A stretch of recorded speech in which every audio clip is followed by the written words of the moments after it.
there. Better if a guy named Saeed Farouk was reporting that a guy named Christopher Hayes was the shooter. So you can see sort of bizarre there in that email exchange, the idea that the Clinton campaign maybe thought it'd be better for their campaign narrative if it was a white person who was behind a terror attack instead of a Muslim, Neil. Incredible. Ed Henry, thank you, my friend. All right, Bre Payton with the Federalist with us right now. Bre, what do you think of all of this?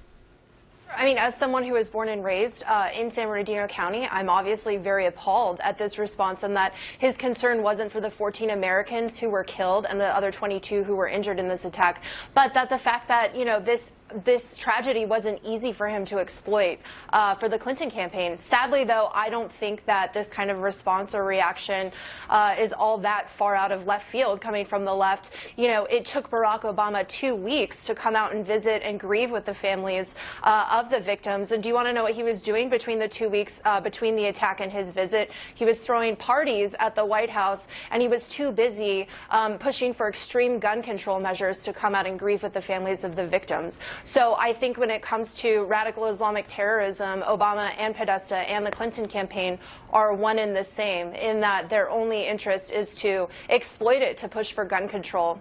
But, you know, the one thing that's loud and clear in any of this is whatever you think of what's been leaked out here, it pales in comparison to the type of coverage that Donald Trump has gotten over these women and their allegations that he did worse than grope them, et cetera.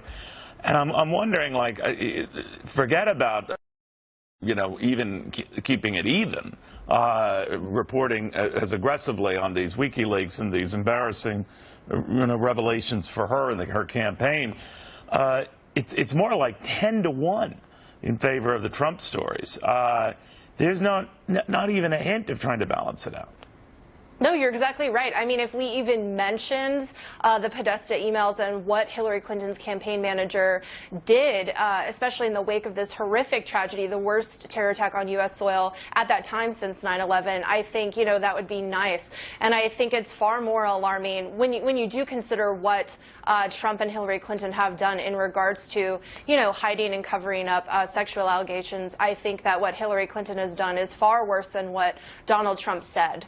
All right, we'll watch it closely, but I mean, there's no semblance of being even-handed here, but it is what it is. All right, thank you very, very much.